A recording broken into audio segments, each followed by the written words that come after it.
धर्मस्य ग्लानिर्भवति भारत अभ्युत्थानमधर्मस्य तदात्मानं सृजाम्यहम् परित्राणाय साधूनां विनाशाय च दुष्कृतं धर्म संस्थापनार्थाय संभवामि युगे युगे।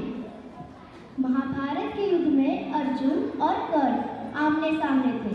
दोनों भी दिव्य अस्त्र शस्त्रों से लड़ रहे थे।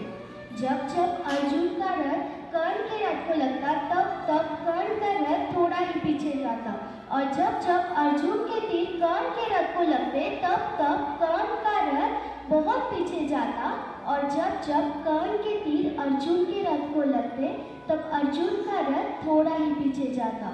इसी बात से अर्जुन को थोड़ा घमंड हो गया और अर्जुन ने यह बात श्री कृष्ण से कही। तब श्री कृष्ण ने कहा, पार्थ, तुम्हारे बाणों से ज्यादा शक्ति कर्ण के बाणों में है।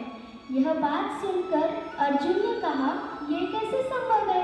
मेरा रथ तो थोड़ा ही पीछे जा रहा है और कर्ण का रथ बहुत पीछे जा रहा है।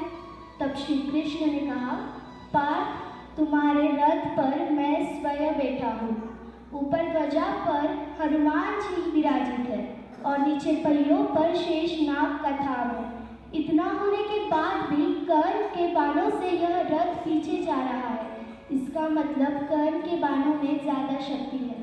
यह बात सुनकर अर्जुन को उसकी गलती का एहसास हो गया और अर्जुन फिर इस कथा से हमें यह सीख मिलती है कि कभी भी अपने बल पर घमंड नहीं करना है और किसी और को भी कमजोर नहीं समझना है।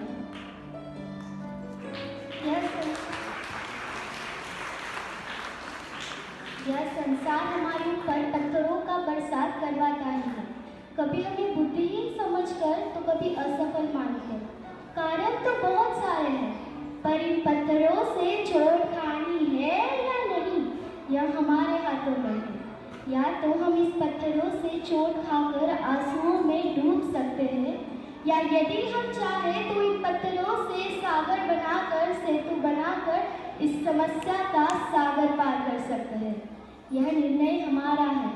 यह प्रतीक है निंदा का, आलोचना का, और जिसने भी इस आलोचना को नकारात्मक ले गया वह बस कष्ट ही पाएगा, और जिसने भी इस आलोचना को सकारात्मक ले गया वह विकास पर आधार बनाकर वह सफलता के शिखर चला गया।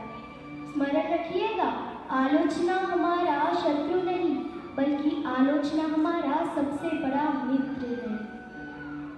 जब हमारे घर में अंधकार छा जाता है तब हम क्या करते हैं? दीपक ढूंढते हैं और दीपक की लौ को प्रज्वलित करते हैं, और फिर क्या हो जाता है? प्रकाश हो जाता है। अब आप कहोगे इसमें नई बात क्या है? यही तो बात समझनी है। अगर अंधकार का अंत करना है तो उसे अंधकार से नहीं किया जा सकता, उसके लिए प्रकाश की आवश्यकता है। वैसे ही अगर घृणा का अंत करना है तो उसे घृणा से नहीं किया जा सकता, उसे प्रेम की आवश्यकता है। अगर वैसे ही हमें शत्रुता का अंत करना है तो उसे शत्रुता से नहीं किया जा सकता, उसे मित्रता की आवश्यकता है।